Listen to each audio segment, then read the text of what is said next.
Jamaah rahimakumullah, marilah kita bersama mengawali kegiatan ta'lim di pagi hari ini dengan bersama mengucapkan basmalah.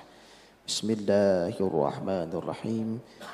Untuk selanjutnya kepada guru kita, fa'alaihi falyatafaddal mashkura. A'udzubillahi minasyaitonirrajim. Bismillahirrahmanirrahim. Assalamualaikum warahmatullahi wabarakatuh. Alhamdulillah rabbil alamin. Innal hamdalillah nahmaduhu wa nasta'inuhu wa nastaghfiruh wa na'udzu billahi min syururi anfusina wa min sayyiati a'malina. May yahdihillahu fala mudhillalah wa may yudlil fala hadiyalah. Asyhadu an la ilaha illallah wahdahu la syarikalah wa asyhadu anna Muhammadan abduhu wa rasuluh la nabiyya ba'dah. Allahumma shalli wa sallim wa barik ala Muhammad wa ala alihi wa sahbihi wa man tabi'ahum bil ihsan ila yaumiddin. Amma ba'd, faqala Allah Ta'ala fil Qur'anil Karim, a'udzu billahi minasyaitonir rajim. Bismillahirrahmanirrahim. Wa lutan idz qala liqaumihi atatuna al-fahishata ma sabaqum biha min ahadin minal alamin. Innakum latatuna rijala syahwata min dunin nisa bal antum qaumun musrifun. Shadaqallah. Bapak-bapak, ibu-ibu, ikhwati fillah, saudara-saudaraku sekalian yang dirahmati Allah. Alhamdulillah, segala puji dan syukur kita panjatkan kehadirat Allah Subhanahu wa taala atas nikmat yang paling utama, nikmat iman dan Islam, nikmat ukhuwah, nikmat kesehatan dan kesempatan untuk berkumpul dalam taklim kajian subuh pada pagi hari ini selepas kita melaksanakan kewajiban kita salat subuh berjamaah di masjid yang di rumah Allah yang penuh berkah ini. Alhamdulillah, ini kesempatan pertama saya untuk bersilaturahim dengan Bapak-bapak dan ibu-ibu sekalian dari Masjid Raya Rahmatan lil Alamin, Kota Tangerang. Mohon izin saya diminta oleh pengurus masjid untuk menyampaikan apa yang saya ketahui tentang bahaya. Ini topik yang tidak lazim barangkali ya untuk kajian subuh ya. Topik masalah tentang bahaya LGBT. Bagi yang belum akrab, LGBT artinya lesbian, gay, bisexual, transgender. Intinya kita membicarakan masalah penyimpangan seksual. Pembahasan masalah Ghazul Fikri ini namanya perang pemikiran ya. Ghazul Fikri itu perang pemikiran. Memang Ghazul Fikri itu sesuatu yang gak nyaman untuk dibahas. Tapi kalau tidak dibahas, maka justru di situ masalah besarnya. Karena kalau perang fisik, semua orang pasti merasakannya. Tapi kalau perang pemikiran kadang-kadang kita gak merasakan. Kalau perang fisik misalnya seperti di Palestina, gitu ya, siapa yang akan menafikan bahwa di Palestina itu ada perang, ada bom berjatuhan, orang pasti tahu. Tapi perang pemikiran kadang-kadang kita nggak merasa diserang, padahal kita diserang tiap hari. Kalau bicara masalah LGBT yang paling dekat, saya akan cerita tentang bukan hanya soal bagaimana konsep dasarnya, dasar pemikirannya, ya, tapi juga pada isu-isu yang mereka kembangkan sekarang. Kalau bicara tentang isu LGBT, maka yang paling dekat yang bisa kita ambil contoh adalah Piala Dunia kemarin. Betapa besarnya serangan dari negara-negara barat kepada Qatar hanya gara-gara satu peraturan saja. Dalam Piala Dunia Qatar 2022 kemarin ada satu peraturan, yaitu dilarang mengadakan kegiatan yang bertemakan LGBT dan dilarang melakukan kampanye LGBT. Hanya dilarang berkegiatan dan dilarang berkampanye, itu pun diserang habis. Jadi dari situ kita bisa lihat betapa isu LGBT ini sangat kuat sekali. Ya, berapa banyak sih isu yang bisa menggoyang Piala Dunia? Nggak banyak. Ya, penggemar sepak bola itu begitu kuat di seluruh dunia, di Indonesia apalagi gitu ya. Ya, penggemar sepak bola nggak bakal goyah dengan mudah, tapi dengan isu LGBT ternyata serangannya dahsyat sekali. Orang Barat mereka nggak suka gara-gara Qatar melarang berkegiatan, padahal hanya berkegiatan. Apakah pelaku gay nggak boleh masuk Qatar? Nggak mungkin dicek. Bagaimana cara ngeceknya? Apakah tertera di paspornya? Enggak. Jadi orang gay bisa masuk Qatar nggak? Bisa nonton Piala Dunia? Bisa. Tapi hanya karena tidak boleh berkegiatan dan tidak boleh berkampanye saja, maka Qatar diserang habis-habisan. Sampai dikata-katain oleh, kalau nggak salah pers Jerman ya, yang mengatakan bahwa Qatar ini negeri yang tidak punya aturan. Padahal bukan tidak punya aturan, tapi dia punya aturan yang tidak sejalan dengan maunya Barat. Inilah contoh bagaimana kita sering terlewatkan masalah-masalah ghazul fikri. Kita sering nggak melihat karena kebetulan kita di Indonesia. Kalau di Indonesia kita dukung penuh sikapnya Qatar. Tapi kalau kita tinggal di negara Barat, kita akan lihat betapa Qatar itu jeleknya bukan main. Kenapa? Karena dirusak oleh media massa. Image-nya dirusak oleh media massa. Walaupun kita tahu bahwa yang hadir ke sana kebanyakan memberikan kesaksian ya bahwa kemarin itu Piala Dunia terbaik karena nggak ada kerusuhan, nggak ada minuman keras dan sebagainya. Ya, nggak ada minuman keras itu juga salah satu aturan yang diserang betul-betul ya oleh pers dan publik Barat. Jadi kita harus sensitif dengan masalah-masalah. Kita harus sensitif supaya kita bisa memahami masalah-masalah perang pemikiran ini. Kalau kita nggak sensitif, isu-isu semacam itu lewat saja. Ya, barangkali kita kagum kemarin misalnya lihat di Piala Dunia ya. Saya bicara ghazul fikri sebentar. Mungkin kita kagum dengan kiprahnya Maroko ya di Piala Dunia kemarin ya. Di Piala Dunia kemarin image yang terlihat dari timnas Maroko adalah setelah mereka menang pertandingan, mereka peluk ibu mereka. Nggak pernah terbayangkan oleh kita bahwa di Belanda ada seorang tokoh masyarakat, seorang anggota DPR-nya lah katakan begitu ya, yang tiba-tiba menulis artikel yang mengatakan bahwa tolong jangan glorifikasi para ibu. Ya, jangan glorifikasi, jangan membuat seolah-olah jadi ibu itu hebat. Yang ngomong begitu perempuan juga. Ya, seorang perempuan Yahudi, keturunan Yahudi, dia menulis artikel jangan glorifikasi para ibu. Jadi orang Maroko itu sangat sayang sama ibu mereka. Kenapa? Itu membuktikan bahwa para perempuan di Maroko cuma bisa jadi ibu saja. Sampai sedahsyat itu serangan pemikiran. Ya. Kenapa saya bilang kita harus sensitif? Kan itu nggak terjadi di Indonesia. Masalahnya sebelum terjadi, ketika itu belum terjadi di sana, dulu mereka juga kayak kita. Ya. Jadi nilai-nilai tradisional, nilai-nilai yang kita pahami sekarang gitu ya, belum tentu akan eksis selamanya kalau kita nggak mempertahankan. Jadi jangan tunggu sampai Indonesia seperti Belanda, jangan tunggu sampai Indonesia seperti Jerman rusak kayak begitu baru kita kelabakan.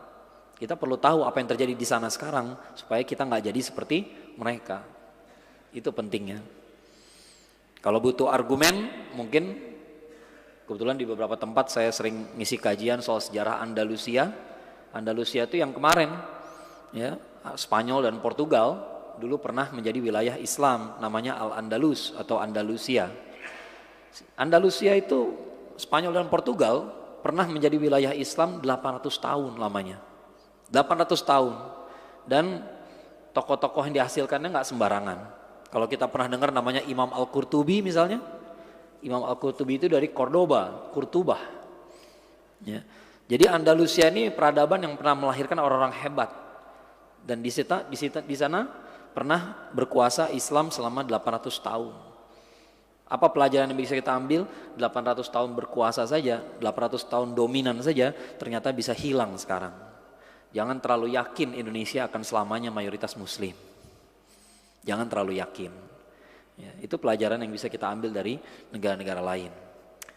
Saya mengawali bahasan saya dengan mencoba menarik perhatian bapak-bapak, ibu-ibu sekalian tentang ghazul fikri, bahwa perang pemikiran ini suatu hal yang perlu kita pikirkan bersama.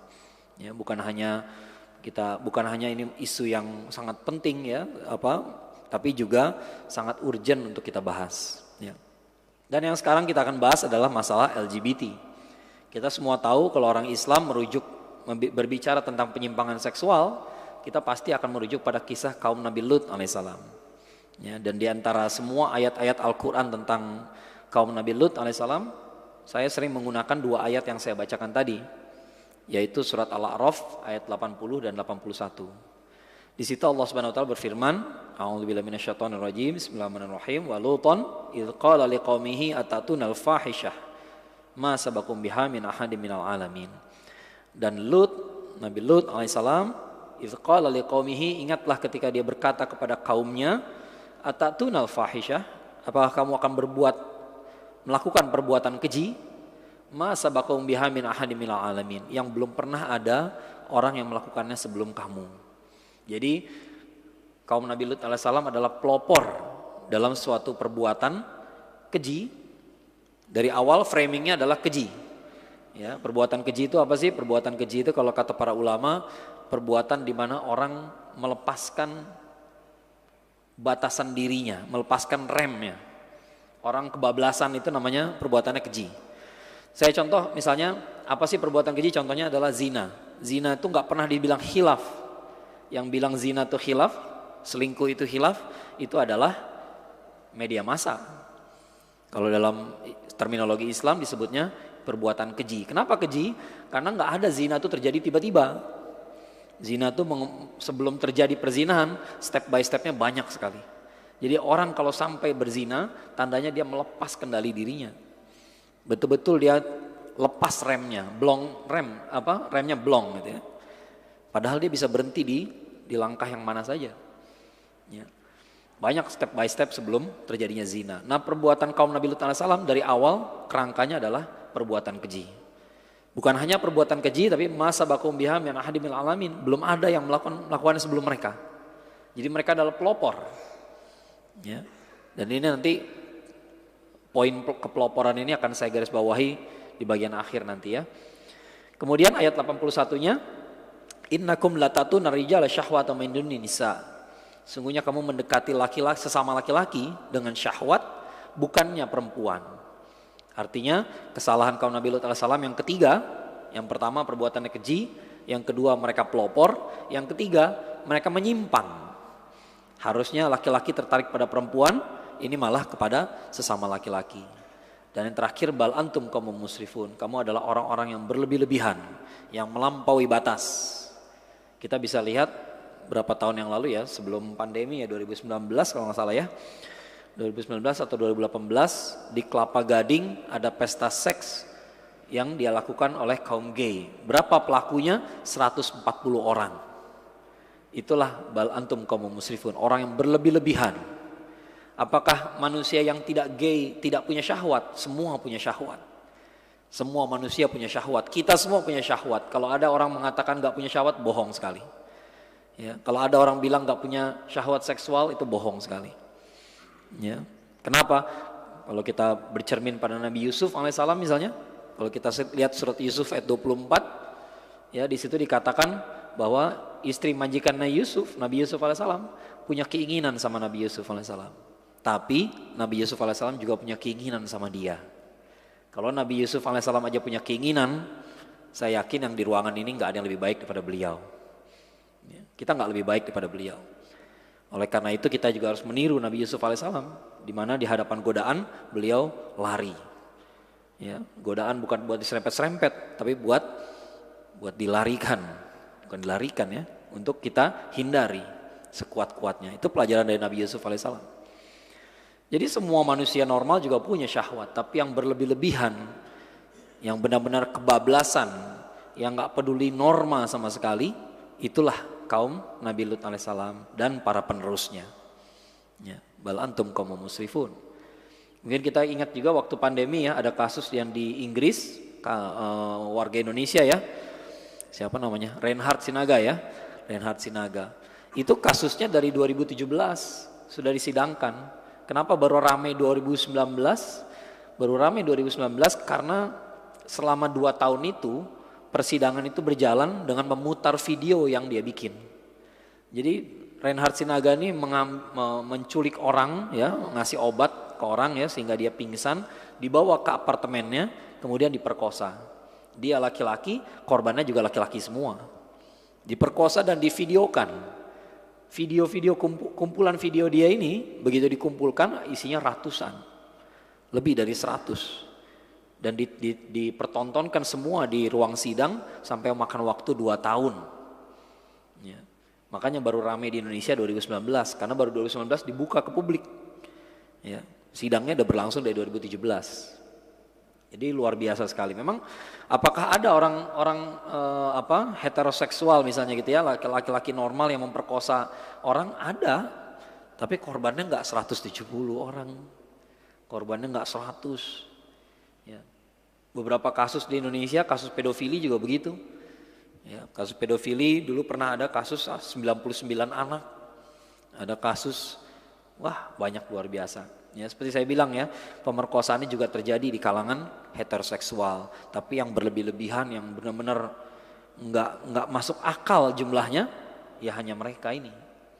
Seolah-olah mereka nggak punya kendali lagi sama diri mereka. Itulah tabiat mereka. Ya.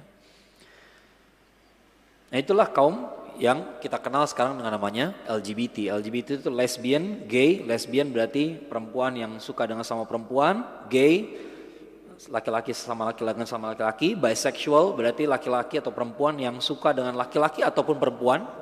Bebas saja. Yang terakhir transgender. Transgender itu orang yang berusaha pindah gender. Ini sekarang juga jadi masalah besar. Transgender itu sekarang dalam bahasa Indonesia digantikan jadi transpuan. Transpuan itu berarti laki-laki yang mau jadi perempuan. Dan mereka minta diakui sebagai perempuan. Ya, mereka minta diakui sebagai perempuan. Di Amerika Serikat ini udah jadi masalah benar-benar masalah besar. Ya, nggak semudah itu mengakui laki-laki sebagai perempuan. Dulu mereka kira mudah gitu. Dulu mereka kira mudah lalu dijadikan norma. LGBT itu normal. Ya, begitu dibilang LGBT normal, maka semuanya menyesuaikan diri, muncul masalah baru. Masalah yang paling simpel dari masalah transgender apa? Masalah yang paling simpel adalah toilet. Ya, laki-laki yang jadi perempuan, para waria, para banci, para yang mereka mau sebut sebagai transpuan gitu ya. Kira-kira masuk toilet mana? Di toilet perempuan mereka nggak nyaman. Mereka tuh maksudnya perempuannya gitu ya. Perempuan tuh nggak nyaman kalau ada banci masuk toilet mereka. Dan masuk toilet laki-laki, laki-laki juga nggak nyaman. Ya, nggak nyaman karena kita tahu mereka nggak normal. Ya, yang perempuan juga nggak nyaman karena mereka tahu sebenarnya mereka laki-laki bukan perempuan. Ya. Jadi masalah besar. Masalah berikutnya yang terjadi adalah olahraga. Ini isu-isu yang buat kita lucu barangkali gitu ya, tapi benar-benar jadi masalah di sana.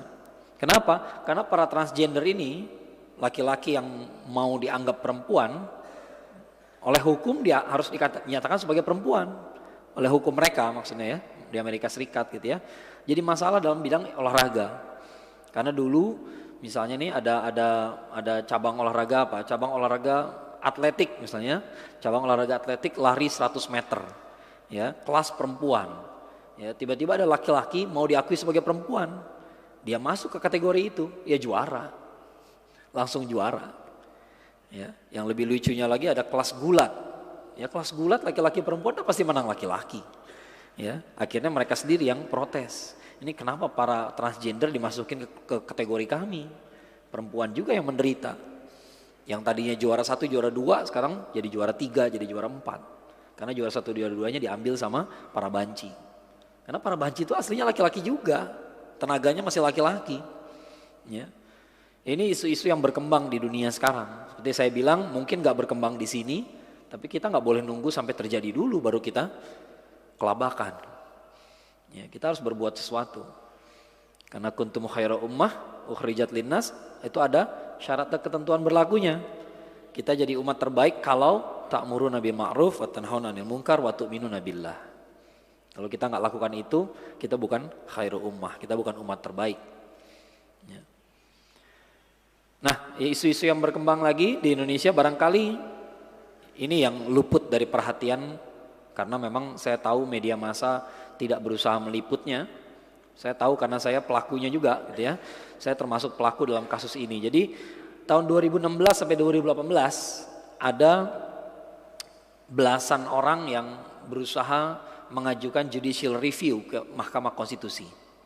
Judicial review itu jadi Mahkamah Konstitusi ini kan fungsinya untuk mengubah konstitusi. Ya, ada pasal-pasal yang dianggap bertentangan gitu ya, maka kita ajukan ke MK.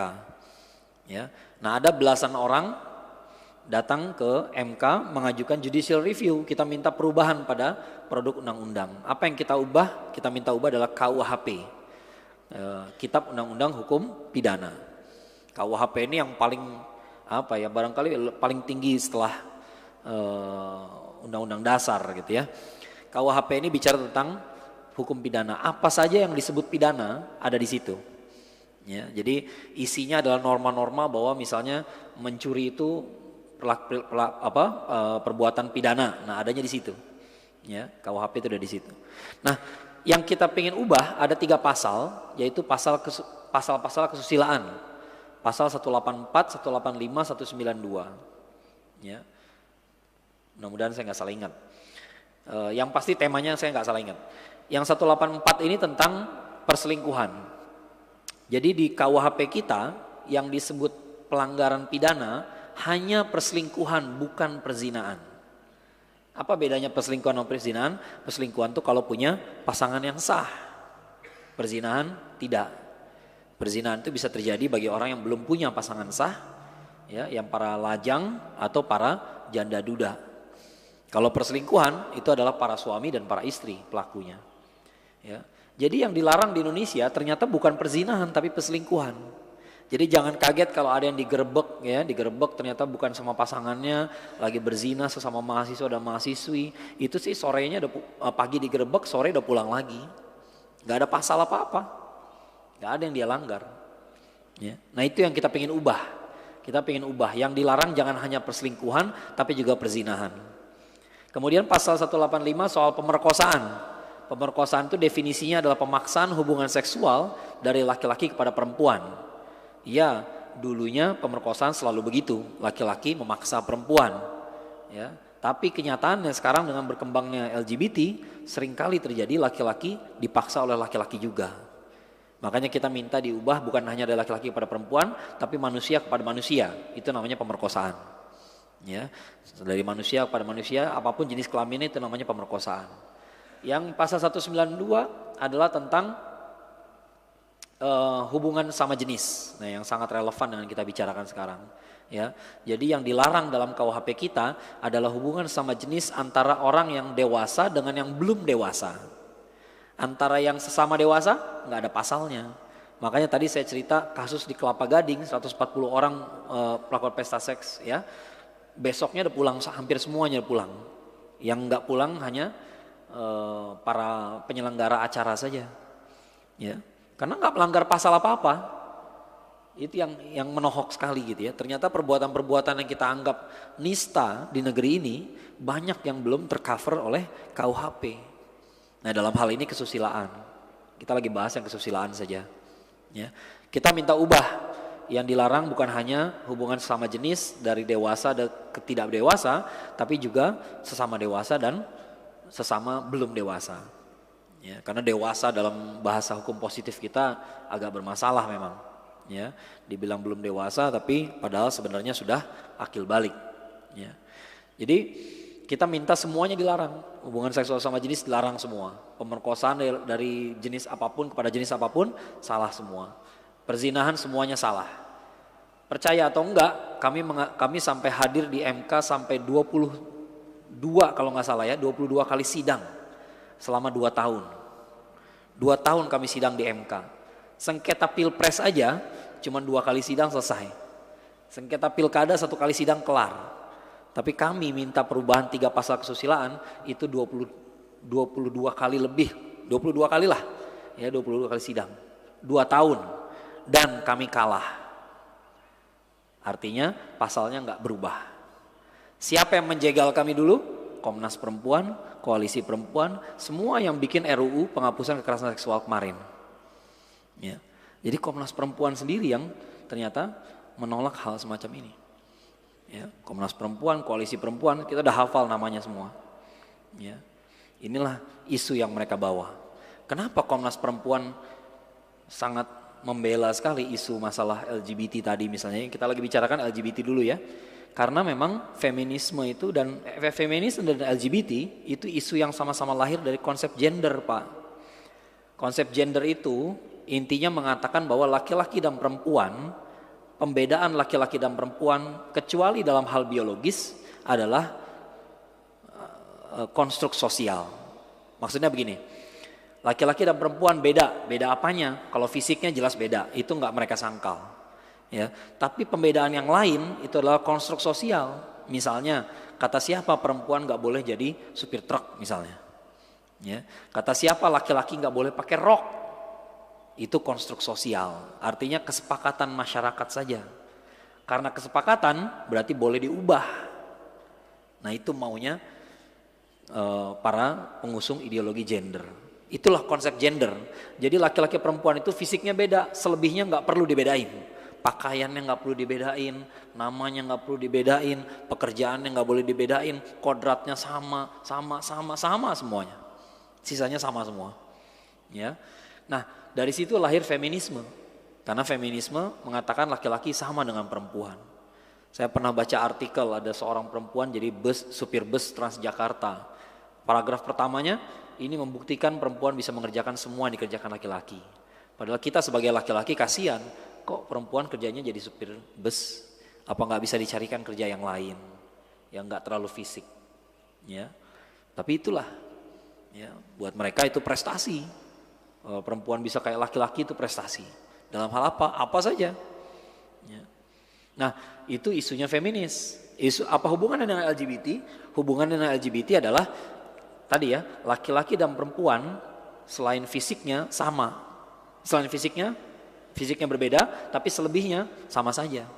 Maka bagi kaum pendukung yang pro dengan LGBT, mereka berpendapat laki-laki nggak harus berpasangan dengan perempuan. Yang harus itu feminin dengan maskulin. Ya, jadi bisa jadi laki-laki sesama laki-laki yang satu ada feminin atau maskulin. Bisa jadi sesama perempuan tapi feminin dan maskulin. Itu cara berpikir mereka. Mungkin masih ingat kasusnya Rian Jombang ya? Ada ingat kasus Rian Jombang? Itu kasus pelaku LGBT. Hampir semua kasus pembunuhan sadis yang dilakukan oleh kaum gay itu tidak dilakukan oleh gay yang maskulin. Ya, ini sering salah paham. Saya sering nanya ya, kan gay itu ada yang maskulin ada yang feminin. Kira-kira yang melakukan pembunuhan kayak Rian Jombang itu yang maskulin atau feminin? Hampir semuanya yang melakukan pembunuhan kayak begitu selalu yang feminin. Kenapa yang feminin malah jadi sadis? Karena nggak sesuai dengan fitrahnya. Laki-laki kalau puncak emosi dia pakai apa? Pakai fisik. Tapi laki-laki jarang sampai ke puncak emosi, Pak. Kita laki-laki semua yang di sini gitu ya, yang di depan saya ini laki-laki semua gitu ya. Pernah nggak kita sampai kayak begitu? Sampai ngebanting-banting lemari gitu, meja kita lempar gitu, jarang banget. Bisa jadi nggak pernah terjadi. Ya, di sebagian besar rumah tangga nggak pernah terjadi. Di sebagian besar, 1-2 aja yang kayak begitu. Ya, sampai kita mukulin anak kita, pok gitu ya. Itu jarang sekali. Ya, yang ngomong begini bukan berarti nggak pernah marah. Saya juga pernah marah. Saya pernah mukul meja, dar. Begitu lihat anak saya pucat pasi, nyeselnya sampai besok. Sampai besok saya menyesal. Nyesel banget. Tuh anak udah ketawa-ketawa lagi aja 20 menit kemudian. Saya stres. Saya stres betul. Ya, laki-laki itu kalau emosi, puncak emosinya adalah menggunakan fisik, kekerasan fisik. Tapi jarang banget sampai ke titik itu. Baru naik udah jatuh. Baru naik udah turun. Itu biasa laki-laki. Perempuan kalau di puncak emosi ngapain? Jawabannya sama semua, di semua forum sama. Ya, biasanya saya kalau ngisi kajian ada yang akhwatnya, kalau di sini nggak kelihatan gitu ya. Biasanya saya tanya apa puncak emosi kalian? Jawabannya sama, nangis. Dan perempuan sering sampai ke puncak emosi. Itu bedanya sama laki-laki. Ya, perempuan tuh sering. Kadang-kadang kalau hormonnya lagi berantakan bisa emosi sendiri. Ya, masalah kecil tapi bisa menjadi berat buat mereka. Ya. Nah, tiba-tiba sekarang ada laki-laki yang fisiknya laki-laki tapi dia latih perasaannya jadi seperti perempuan. Itu makanya gay yang feminin lebih berbahaya. Fisiknya laki-laki tapi perasaannya dia bikin seperti perempuan. Gak boleh, itu gak sesuai fitrah. Kita laki-laki punya fisik yang kuat, tapi kita gak boleh emosional. Kalau kita emosional, habis anak istri kita. Rusak rumah tangga. Ya. Perempuan memang butuh kekuatan emosional. Kalau bukan kekuatan emosional, apa yang membuat mereka mampu melahirkan? Apakah melahirkan cuma pakai fisik doang? Enggak. Kita kan tahu istri kita sendiri. Mau melahirkan sesar atau normal, sama-sama sakit Pak. Sama-sama menderita, sama-sama pendarahan. Tapi begitu bayinya sampai ke pelukan, seolah-olah hilang semua sakitnya. Apa itu? Kekuatan emosional. Kekuatan emosional itu bisa membajak saraf di badannya. Saraf di badannya nggak ngerasa apa-apa kalau lagi meluk anaknya. Itu kekuatan emosional perempuan. Jadi emosional bukan sesuatu yang selalu jelek. Memang mereka butuh. Ya, tiba-tiba fitrahnya dibalik. Itu kenapa gay yang feminin selalu lebih berbahaya. Kita secara naluriah juga begitu. Laki-laki kalau ditanya nih lebih takut mana? Kalau ketemu preman bertato atau ketemu waria yang melambai. Lebih takut waria yang melambai, Pak. Kenapa? Karena dia aslinya laki-laki. Kita tahu dia laki-laki. Ya, walaupun dia melambai, walaupun kelihatannya tulang lunak gitu ya, tapi kalau ngejar kayaknya kekejar juga. Kalau lari kekejar juga barangkali. Ya. Itulah sebabnya gay itu berbahaya. Ya, berbahaya, melanggar fitrah itu berbahaya. Allah sudah menciptakan manusia itu hardware dan softwarenya itu udah persis, udah serasi. Ya, yang badannya hardwarenya laki-laki, softwarenya juga harus laki-laki. Perasaannya jangan sensitif amat. Kalau laki terlalu sensitif bahaya sekali. Ya. Perempuan punya fisik demikian, sensitifnya juga hatinya juga dibuat serasi oleh Allah Subhanahu wa taala. Memang dia butuh itu. Ya. Kalau bukan kekuatan emosional, apa yang bikin para ibu bisa menyusui bayi yang baru lahir tiap 2 jam? Ya, tiap 2 jam mereka kebangun, tiap 2 jam mereka kebangun lagi. Bapak-bapak nggak bisa. Bapak-bapak seminggu pertama aja bisa kebangun tengah malam. Ya, berikutnya udah beradaptasi kan. Ya, bayi nangis tidur jalan terus. Ya, laki-laki adaptasinya hebat memang begitu. Ya, kita punya rumah di sebelah rel kereta api juga lama-lama bisa tidur nyenyak. Ya, karena adaptasi kita hebat. Memang itulah laki-laki. Ya. Jadi semuanya sudah Allah ciptakan dengan hikmah, tiba-tiba dirusak. Ya. Nah, disinilah kerusakannya. Ya. Nah, yang mengerikan sekali di Indonesia sekarang nih, advokasi terhadap atau pembelaan terhadap kaum LGBT makin marak di kampus-kampus, ya, termasuk di kelas-kelas, ya, di ruang-ruang akademis, itu semua dibahas. Ya, mereka bilang bahwa ini bukan penyimpangan, ini dari lahir. Pernah lihat bayi lahir dalam keadaan gay nggak? Nggak ada. Di mana-mana bayi itu normal-normal saja. Ya, tapi semuanya terjadi karena pendidikan yang salah. Ya, kalau kita mau tanya kenapa, ya ada banyak alasan. Ya, tapi alasan yang paling utama kenapa orang menyimpang adalah karena keluarga yang tidak berfungsi. Dalam keluarga yang berfungsi, ada ayah, ada ibu. Kalaupun ayahnya udah nggak ada, minimal ada figur ayah. Figur ayah dari mana? Dari pamannya, dari kakeknya barangkali. Ya. Kalaupun nggak ada ibunya, minimal ada figur ibu. Ya. Dari bibinya, dari neneknya, itulah figur ibu bagi seorang anak. Maka anak laki-laki pasti melihat ayahnya. Dengan melihat ayahnya dia tahu jadi laki-laki yang benar. Saya ingat anak saya dulu waktu umur 4 tahun ya, baru mulai diajak sholat ke masjid gitu ya, saya diajak sholat gitu ya. Sholat 5 waktu, kadang-kadang mau, kadang-kadang enggak. Tapi sholat Jumat selalu mau. Ya. Kenapa? Jawaban dia, iya saya kan laki-laki. Jadi anak umur 4 tahun pun sudah tahu dia harus niru siapa. Anak umur 4 tahun laki-laki itu udah tahu dia laki-laki. Udah tahu laki-laki harus sholat Jumat. Ya. Kalau yang lain kadang-kadang malas, kadang-kadang ketiduran, kadang-kadang lagi main, ya nggak kita paksain 4 tahun. Ya 7 tahun baru mulai kita tegaskan. Ya. Tapi dari 4 tahun sudah mulai diajak. Dan itu bukti bahwa sebenarnya manusia itu tahu fitrahnya. Tapi sekarang ada orang yang berusaha merusak. Nah, kerusakan biasanya terjadi di keluarga. Ada keluarga yang tidak utuh, ada keluarga yang misalnya ini salah satu yang sering terjadi ya, terjadi KDRT, kekerasan dalam rumah tangga. Ya, misalnya bapaknya, suaminya suka gebukin istrinya, ya kadang-kadang itu bukan kadang-kadang, seringkali berefek pada anak-anak. Dan kadang-kadang efek pada anak-anak adalah penyimpangan seksual. Ya, misalnya dia punya anak laki-laki menyaksikan bapaknya mukulin ibunya, ada yang kemudian tidak mau menjadi laki-laki, benci sama laki-laki. Atau anak perempuan menyaksikan bapaknya mukulin ibunya, maka dia benci sama laki-laki, dia jadi lesbian. Ya, sering kali terjadi. Ya, sering kali terjadi. Di antaranya nggak enak saya sebut nama gitu ya. Ada seorang anak dari tokoh lah ya, tokoh media di Indonesia, tokoh pers besar di Indonesia, yang dia seorang lesbian, ya seorang perempuan, psikolog dan dia lesbian. Dia cerita dalam sebuah tulisannya kenapa dia jadi lesbian. Alasannya adalah karena dia nggak suka lihat bapaknya selingkuh, sakit hati dia lihat bapaknya selingkuh, ya menyelingkuhi ibunya. Maka dia benci sama laki-laki.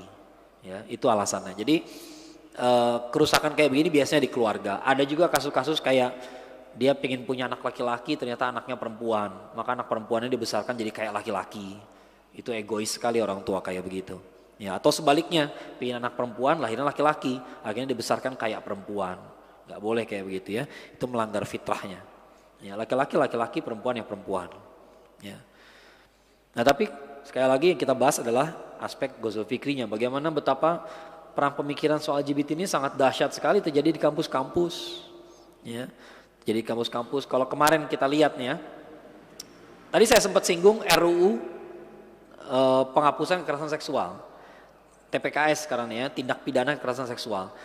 Kenapa sih RUU ini berbahaya? Judulnya kan bagus ya, RUU penghapusan kekerasan seksual. Siapa sih yang nggak setuju penghapusan kekerasan seksual harus dihapus? Semua setuju. Tapi kalau kita baca pasal satunya, kita akan tahu bahwa yang mereka maksud kekerasan seksual nggak sama dengan yang kita maksud. Kalau kita maksud kita kekerasan seksual apa? Pemerkosaan. Wow, itu harus dihapus. Sangat setuju, yang memperkosa harus dihukum, hukum berat. Ya, saya sakit hati banget waktu di kasus yang Bengkulu itu ya, Yuyun itu ya.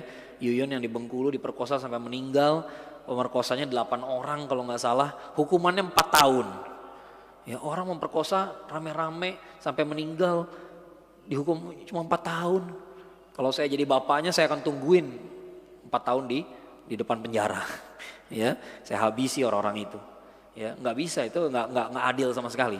Kita sangat setuju kekerasan seksual harus dihapus, tapi definisi di pasal satunya nggak begitu. Definisi di pasal satunya adalah, saya nggak baca, nggak bisa ngutip secara kata-kata persisnya ya. Salah satunya adalah merendahkan hasrat seksual seseorang, merendahkan hasrat seksual seseorang. Dalam bahasa hukum itu bisa mencakup, kalau saya nih, kajian saya ini melanggar RUU tadi, karena saya merendahkan hasrat seksual kaum LGBT. Ketika saya mengatakan kaum LGBT itu perilakunya perilaku seperti binatang, itu merendahkan hasrat seksual kaum LGBT. Ya. Kalau kita memaksa tubuh seseorang di luar kemauannya, kalimatnya begitu. Termasuk kekerasan seksual adalah memaksa terhadap tubuh seseorang. Itu termasuk Pak, kalau anak laki-laki kita mau pakai rok, terus kita larang, itu pelanggaran terhadap RUU tadi. Itu loh bahayanya. Makanya kita harus baca definisi dia.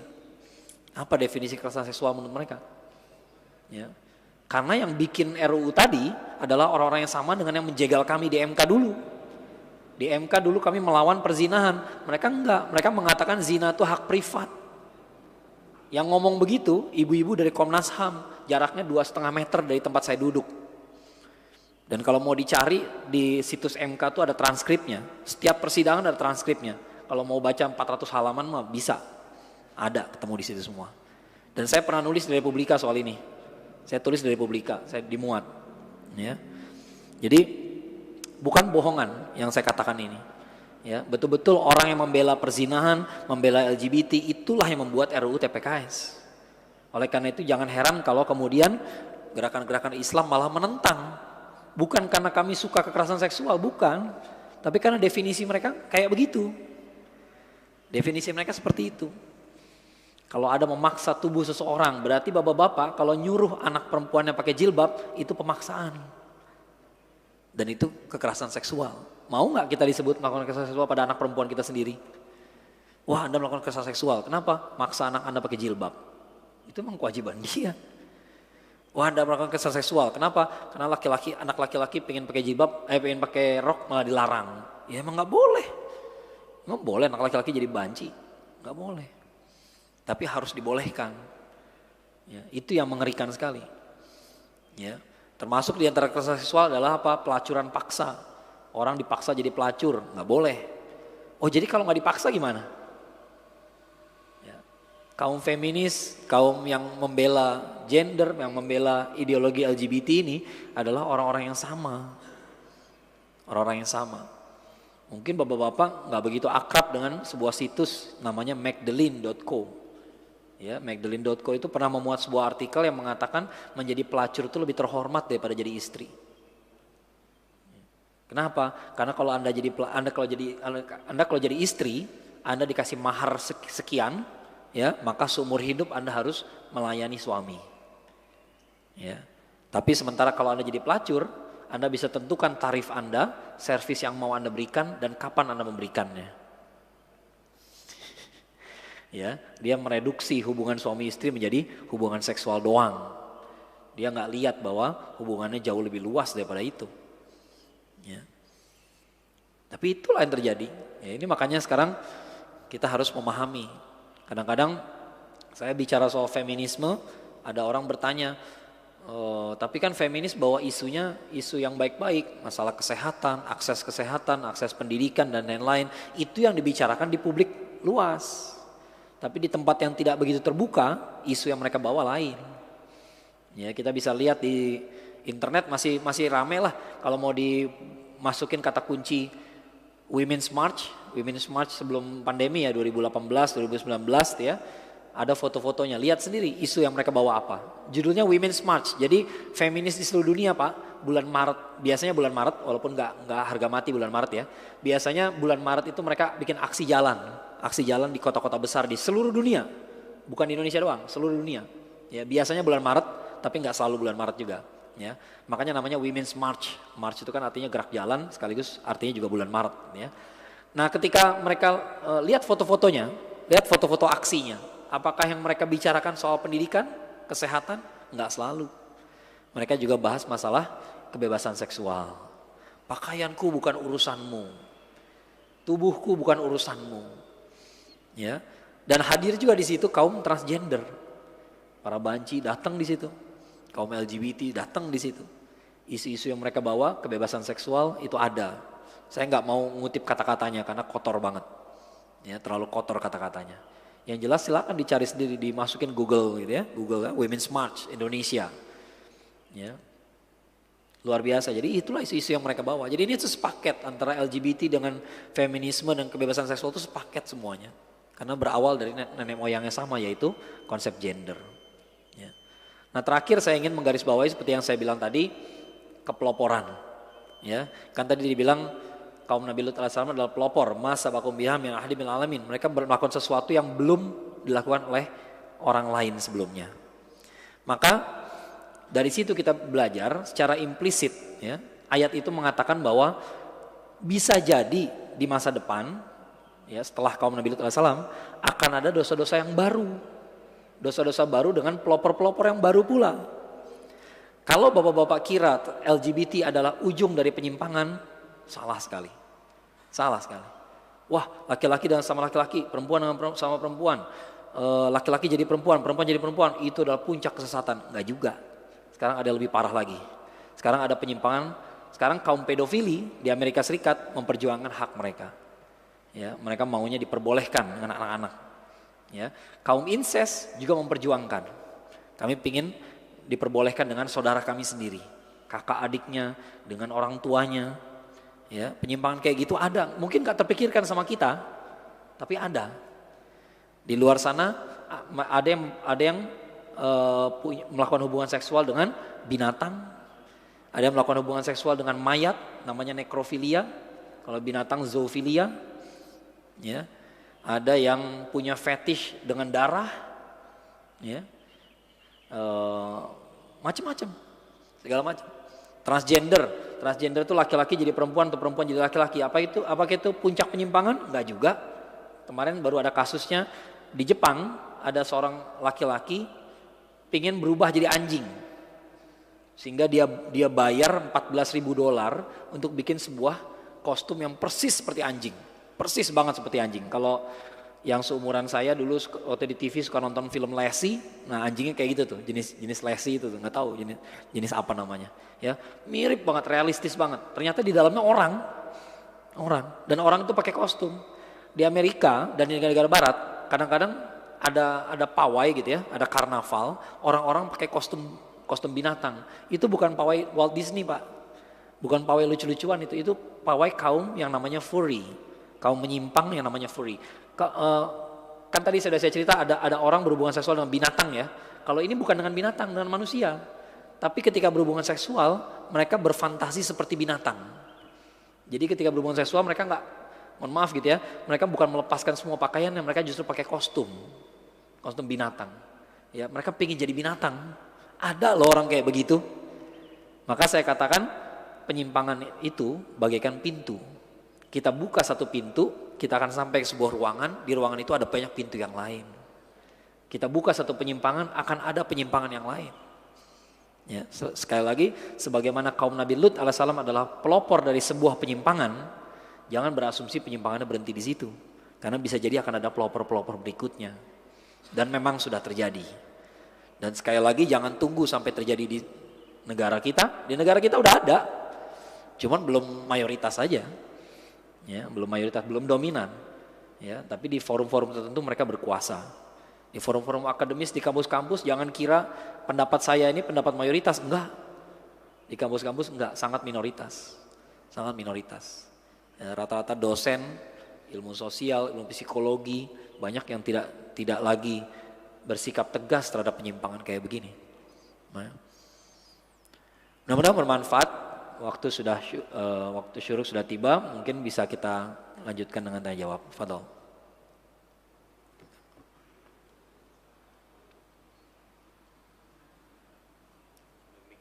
Oh ya.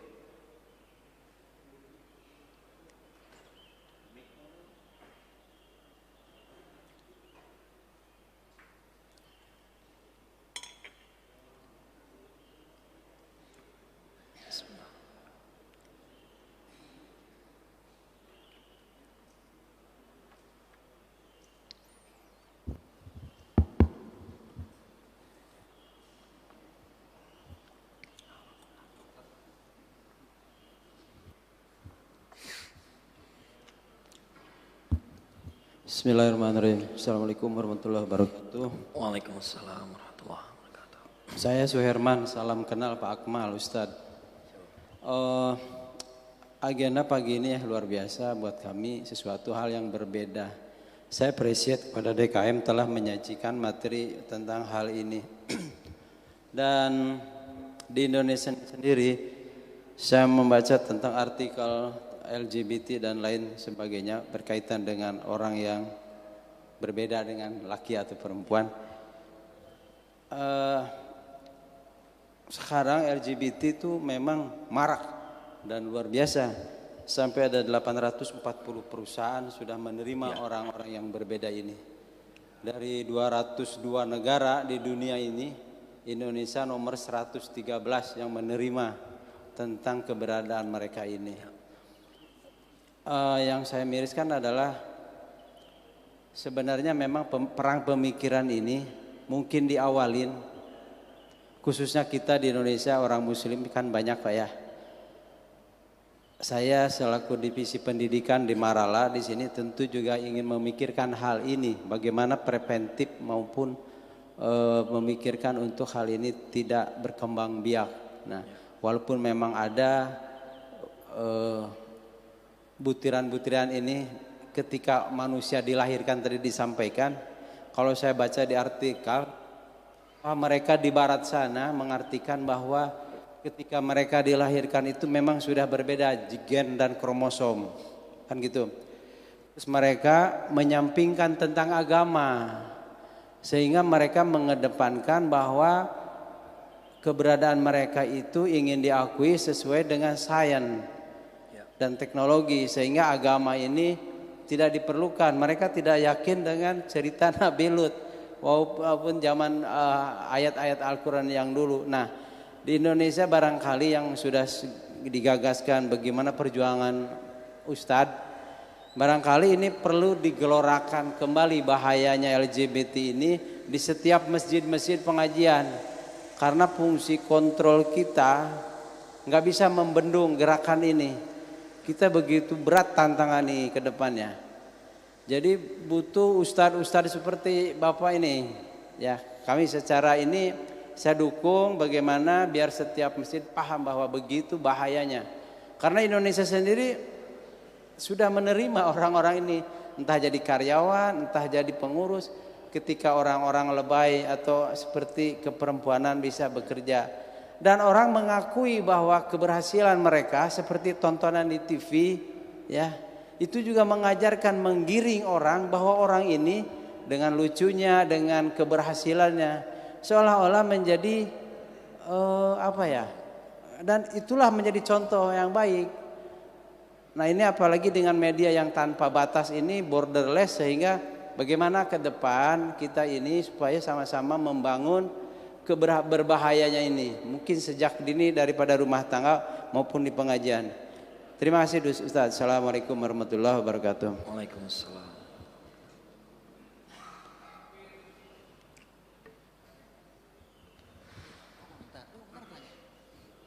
Komentar sedikit. Ya.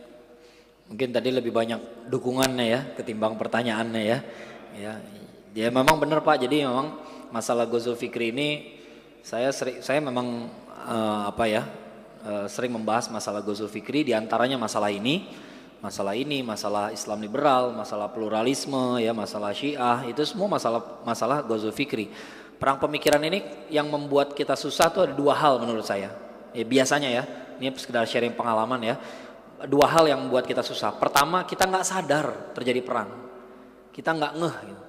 Ya, kita nggak ngeh, barangkali kita nggak ada waktu gitu ya untuk melihat, pengen lihat Piala Dunia, pengen lihat pertandingannya doang. Kita nggak ngelihat isu-isu yang berkembang gitu ya.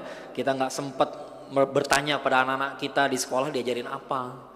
Ya, jangan-jangan di kampus ini diajarin macem-macem ya, dari sekolah diajarin jadi bener, begitu udah kuliah tiba-tiba diajarin Marxisme lah, diajarin apa, itu ada nyatanya sampai sekarang ya. Nah kemudian pertama masalahnya adalah kita nggak sadar perang itu ada. Masalah kedua dalam membahas Ghazul Fikri adalah kita merasa nggak boleh melawan. Kadang-kadang umat muslim saking sopannya barangkali gitu ya, kayak begitu. Ya, contohnya di Indonesia nih, tiap kali Islam dinistakan, selalu ada yang mengatakan Nabi dulu ketika dihina selalu balas mendoakan. Ya, benar nggak Nabi selalu memaafkan? Benar nggak Nabi selalu mendoakan yang menyakitinya? Itu hanya terjadi di Taif. Peristiwa beberapa hari dalam 23 tahun kenabian. Kita nggak pernah bahas 7 orang dilaknat Allah, dilaknat Rasulullah SAW di depan Ka'bah. Kita nggak pernah bahas bagaimana Rasulullah SAW melaknat mantan menantunya sendiri, anaknya Abu Lahab, Utbah bin Abu Lahab. Ya, kita nggak pernah bahas. Ya, apa betul Rasulullah SAW selalu mendoakan yang baik-baik saja? Enggak. Kalau kita baca Sirah Nabawiyah, kita akan tahu ada orang tertentu yang perlu didoakan dapat azab. Ya. Maka begitu ada penistaan di Indonesia, kita maafkan terus, kita biarkan terus. Berkurang nggak penistaan?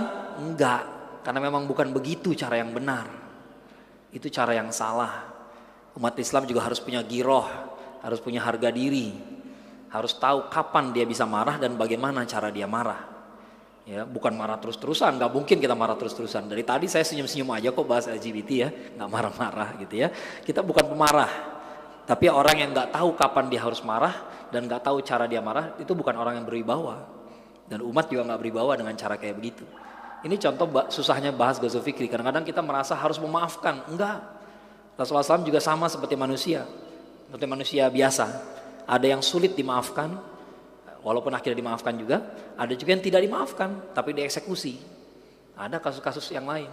Uqbah bin Abu Mu'id, orang yang menumpahkan kotoran unta ke Rasulullah SAW lagi sholat depan Ka'bah, ditumpahin kotoran unta. Uqbah bin Abu Mu'id itu dieksekusi, gak diampuni. Ya, itu peristiwa setelah perang Badar, tidak diampuni. Ya, dan memang orangnya nggak minta maaf juga sih. Ya, nah, kalau orang yang minta maaf, betul Rasulullah SAW selalu memaafkan. Ya, tapi nggak selalu semuanya dengan mudah. Di antaranya sepupu beliau sendiri Abu Sufyan bin Al Harith radhiyallahu anhu. Abu Sufyan itu ada dua ya, Abu Sufyan bin Harb dan Abu Sufyan bin Al Harith. Kalau bin Harb itu tokoh senior Mekah yang bapaknya Muawiyah bin Abu Sufyan. Kalau Abu Sufyan bin Al Harith itu adalah sepupunya Rasulullah SAW. Dua-duanya masuk Islam menjelang Fatu Mekah, dan ketika menerima keislaman Abu Sufyan bin Al Harith, sepupu beliau, Rasulullah SAW nggak mudah. Kenapa? Karena ada sakit hati juga. Ya, karena ini saudara yang teman main sejak kecil. Tiba-tiba dia yang terlambat masuk Islam. Dulu waktu kecil Rasulullah SAW mainnya sama siapa? Sama Hamzah, sama Abu Salamah, sama Abu Sufyan bin Al Harith. Hamzah udah mati syahid, Abu Salamah udah mati syahid. Ya, udah beriman mati syahid duluan. Abu Sufyan bin Al Harith masuk Islamnya menjelang Fatu Mekah. Rasulullah SAW berat memaafkannya. Dan itu manusiawi. Yang gak manusiawi justru memaksa umat Islam memaafkan semuanya. Nah ini yang berat. Ya, nah ini justru masalah kita dalam Ghazul Fikri. Kadang-kadang kita merasa gak boleh ngelawan, padahal kita perlu melawan. Ya, mudah-mudahan dengan sambutan tadi, mudah-mudahan Mungkin nanti barangkali ada kesempatan lain untuk kita bersilaturahim dan membahas masalah-masalah serupa lainnya ya. Itu aja. Memang sekali lagi dan tadi sudah saya sebutkan bahwa masalah LGBT ini sebenarnya nih peranan kunci kita adalah memperkuat keluarga kita. Itu peranan kunci kita. Ya, apapun yang anak-anak kita terima di sekolah, ya, ini dari para pakar parenting yang saya ajak ngobrol ya, Bu Eli Risman, Ajo Bendri, ya. Kalau saya sih belum ngaku pakar parenting, anak saya baru 10 tahun, ya, belum ngaku jadi orang tua sukses belum, ya. Nah tapi pada pakar parenting mereka mengatakan yang paling penting dari orang tua sama anaknya adalah kedekatan. Kedekatan itu nomor 1 Pak. Jadi apapun yang dikatakan gurunya, apapun yang dikatakan dosennya, dikatakan teman-temannya, kalau orang tua sama anak kayak begini ikatannya, dia nggak akan mau, dia nggak akan mau ikut. Tadi kisah Nabi Yusuf alaihissalam ya, Nabi Yusuf alaihissalam kalau di Quran dikatakan apa? Nabi Yusuf pun berkeinginan sama dia. Jadi dia punya keinginan sama perempuan yang menggoda dia juga. Kalau Yusuf tidak melihat tanda-tanda dari kami, maka Yusuf akan terjerumus. Dalam sebuah riwayat diceritakan, tanda-tanda dari Allah adalah Nabi Yusuf alaihissalam melihat wajah Nabi Yakub alaihissalam, bapaknya. Jadi anak kalau dekat sama bapaknya, begitu dia ingat bapaknya, dia nggak akan mau berbuat maksiat yang berat, nggak berani dia, takut. Ya, Nabi Yusuf alaihissalam kayak begitu. Maka Nabi Yusuf alaihissalam melarikan diri dari maksiat, walaupun dia punya perasaan, dia punya keinginan. Ya, jadi sekali lagi dosen mau ngomong apa, guru mau ngomong apa, kalau kita sama anak kita kayak begini, kedekatan, masalahnya kedekatan. Ya, bukan makanya kalau kita ketemu anak-anak kita yang dibahas jangan nilai, jangan sekolah, jangan nilai rapor, jangan nilai ujian ya, tapi masalah perasaan. Gimana tadi sekolah, seneng nggak? Kok kelihatannya kesel sih, ada apa? Bicara perasaan. Kalau perasaan perasaan anak itu sudah ditanya, dia akan cerita segala macam, akan bablas cerita segala. Oh teman saya begini. Oh guru kayak gini. Oh tapi tadi nilai ujiannya jelek, kesebut sama dia. Ya bakal kesebut ya. Jadi jangan di meja makan gitu kita bahas yang kaku-kaku terus gitu ya. Gimana tadi ujian? Bisa apa enggak? Apa soalnya yang susah? Kenapa kamu enggak belajar? Wah, ya kayak gitu bikin anak menutup diri. Padahal yang penting bagi anak dan orang tua adalah kedekatan, bukan yang lain. Kita nggak bisa jawab pertanyaan anak tuh nggak bakal murtad Pak. Kadang-kadang orang suka takut gitu. Ustaz, kalau ditanya sama anak gini gimana? Anak nanya, Allah di mana? Ini ponakan saya pernah nanya tuh. Bi, orang kalau meninggal nanya ke saya kan, Paucu. Ini manggilnya Paucu, orang Minang ya. Paucu, orang kalau meninggal kemana? Ya balik ke Allah. Oh jadi Allah di tanah ya? Kok bilang Allah di tanah? Kan manusia dikubur gitu ya. Namanya juga anak-anak ya nggak ngerti ya. Nah kita nggak bisa jawab pertanyaan kayak begitu. Anak tuh nggak bakal murtad. Nggak bakal kemana-mana, ya. Dia cuma nanya kayak gitu karena penasaran aja. Ya kita jawab aja. Oh Abi nggak tahu. Oh nanti kita cari tahu sama-sama ya jawabannya. Nanti kalau ketemu Ustadz kita tanya ya. Itu nggak masalah. Jadi anak-anak tuh bukan butuh ilmu dari kita, butuh kedekatan. Begitu nggak dekat sama kita, dia dekat sama yang lain. Di kampus ada komunitas yang mendekati dia, ada teman-teman yang nggak beres mendekati dia, ada dosen yang nggak beres mendekati dia. Nah itu yang berbahaya. Ya, selama dia akrab sama kita, insya Allah nggak ada yang menyimpang, nggak ada anak-anak yang menyimpang. Anak tuh tahu kok dia laki-laki niru bapaknya, dia perempuan berarti niru ibunya, udah tahu. Itu fitrah. Ya, betul. Silakan Pak. Ya, assalamualaikum warahmatullahi wabarakatuh. Saya Aji namanya. Saya nggak tahu bapak backgroundnya ustadz atau aktivis atau pendidik, saya nggak tahu ya. Tapi sepertinya Pak Ustadz cukup paham lah tentang hal seperti ini. Nah yang jadi pertanyaan adalah, sepertinya memang kita tahu bahwa serangan terhadap ini cukup besar, terus perang ini juga pemikiran ini kita juga di pihak yang agak sulit, terus kemudian media juga akan mendukung, pembiayaan mereka juga besar. Yang jadi pertanyaan saya adalah, kita tahu ini barang serius seperti Pak Ustadz juga bilang jangan sampai terlambat kayak Belanda atau kayak negara yang lain. Pertanyaan adalah, kenapa para ustadz itu sangat jarang berbicara tentang hal ini. Padahal setiap Jumat itu kaum muslimin ngumpul. Padahal ini barang serius menurut saya. Dan kita tahu bahwa di dalam Al-Quran itu Nabi Lut termasuk Nabi yang paling sering ulang nih ceritanya. Betul nggak? Nabi Lut, Nabi Syuaib, Nabi Musa. Nah itu maksudnya Ibrahim alaihissalam. Maksudnya seperti itu. Itu kan berarti hal serius yang dimana kita tahu bahwa bedanya maksiatnya kaum Lut ini adalah mereka tuh lebih Kalau menurut saya dia lebih konfrontatif. Dia berani datengin keluar Nabi Lut taruh di rumah untuk ngeluarin tamunya, coba bayangin. Berarti kan mereka kurang ajar.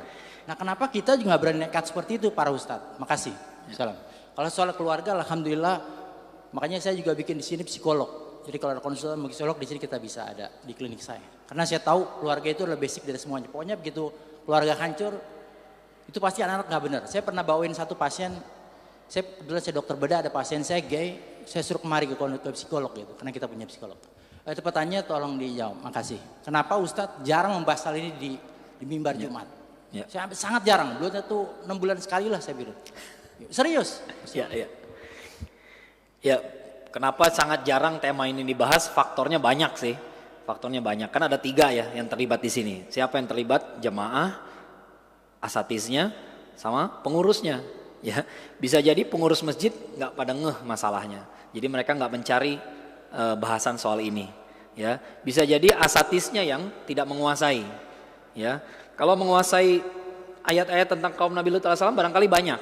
Tapi bagaimana problem kontemporernya itu kadang-kadang butuh spesialisasi sendiri. Ya, kalau saya memang spesialisasi masalah Ghazul Fikri ini. Jadi kebetulan saya tahu banyak soal ini. Ya, tapi nggak semua seperti itu. Ya, memang para ulama sekalipun punya spesialisasi juga. Ada ulama ahli tafsir Quran, ada ulama ahli hadis gitu ya. Nah, kita nggak bisa maksa semuanya mengurusi masalah kontemporer, ya. Tapi bagaimanapun memang harus digarap sebenarnya, ya. Kemudian ada masalah juga kadang-kadang sama jamaah. Ya, alhamdulillah kalau di Masjid Raya Rahmatul Alamin mah aman gitu ya. Tapi kadang-kadang ada jamaah yang pengennya kajian yang aman-aman saja, yang safe saja gitu ya. Ghazul Fikri ini Pak beda. Kalau kajian-kajian keislaman yang lain, insya Allah pulang dengan hati lapang, hati lega. Tapi kalau Ghazul Fikri kita pulang dengan hati resah, ya, pulang stres semua gitu ya. Tapi masalahnya kalau nggak kita bahas, lebih bahaya lagi.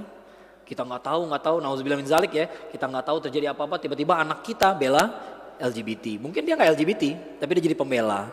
Tiba-tiba dia bilang gini, kenapa sih Islam larang-larang kayak begitu? Itu kan cuma orientasi seksual aja. Kalau dia ngomong kayak gitu berbahaya sekali Pak. Kenapa? Karena kekufuran. Ya, sesuatu yang jelas-jelas dibilang haram, tiba-tiba kita bilang halal, itu kekufuran. Ya, mungkin untuk mengatakan dia otomatis kafir enggak juga, tapi itu kekufuran. Ya, kan kita batas kekufuran itu kan rukun iman ya. Kalau kita mengatakan Quran salah, otomatis kita kafir. Ya, nah masalah-masalah kayak begini itu udah clear dalam Al-Quran, tapi dibikin tidak clear.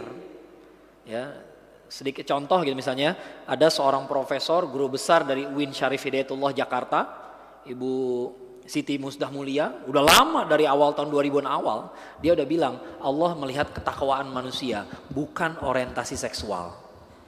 Yang ngomong profesor guru besar.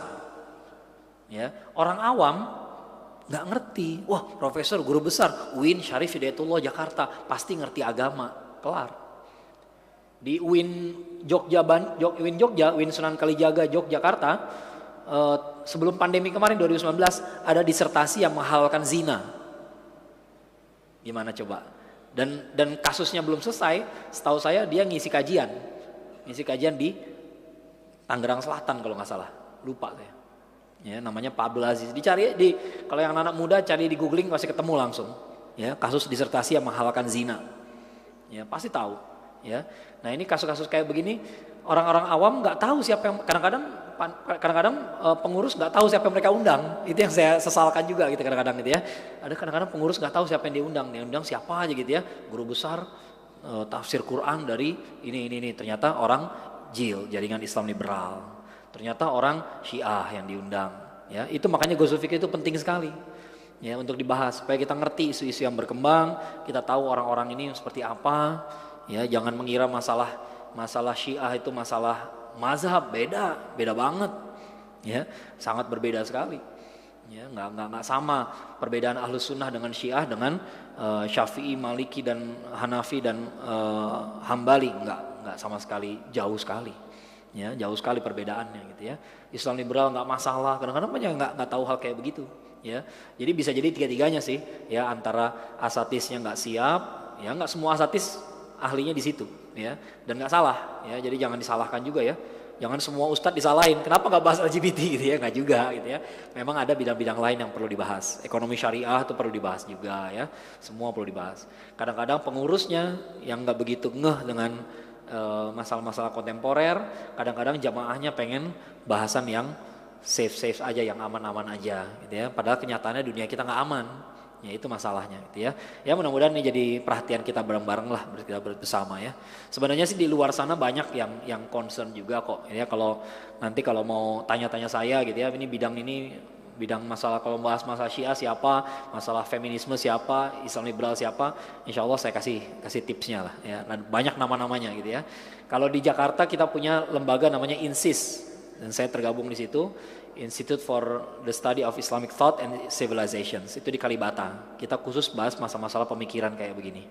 Ya, banyak dari situ dengan spesialisasi masing-masing. Ya, bagaimana orang liberal berusaha merusak cara menafsirkan Al-Quran dengan hermeneutika. Nah, itu kan belum pernah kedengaran lagi. Tapi di kampus hermeneutika itu udah bacaan wajib buat mahasiswa UIN seluruh Indonesia. Mahasiswa UIN seluruh Indonesia wajib belajar hermeneutika. Padahal itu cara penafsiran yang sesat terhadap Al-Quran. Ya, ini kita perlu tahu gitu ya.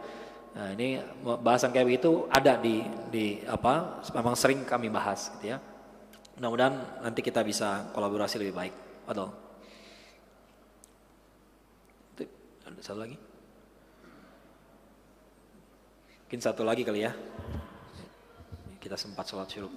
Assalamualaikum warahmatullahi wabarakatuh. Waalaikumsalam warahmatullahi wabarakatuh. Tadi ada pembahasan bahwa penguatan mengenai serangan LGBT tersebut, pahamnya yaitu dari keluarga. Tapi ada satu hal yang menggelitik saya, yaitu manakala setiap ada sebagian tempat momen 17 Agustus seringkali itu ada perlombaan main bola atau apa saja, itu bapak-bapak suka ya mungkin lucu-lucuan, niatnya begitu. Tapi ini satu hal yang jauh sebelum ada istilah LGBT, saya sering bertanya-tanya, kenapa harus momen 17 Agustus itu dengan hal-hal yang lucu, yang konyol gitu. Pakai lipstick, pakai rok yang bersifat perempuan. Ini mohon menjadi perhatian kita semuanya, dan juga mohon disampaikan oleh Bapak Ustadz untuk bagaimana jangan sampai kita sebagai orang tua memberikan contoh yang tidak baik kepada anak-anak. Saya sering menyampaikan di kompleks saya, tolong kalau 17 Agustus itu jangan sampai ada lomba laki-laki berpakaian perempuan. Terima kasih Pak. Ya, Masya Allah, ini berarti yang kita bicarakan tadi jadi perhatian bersama ya.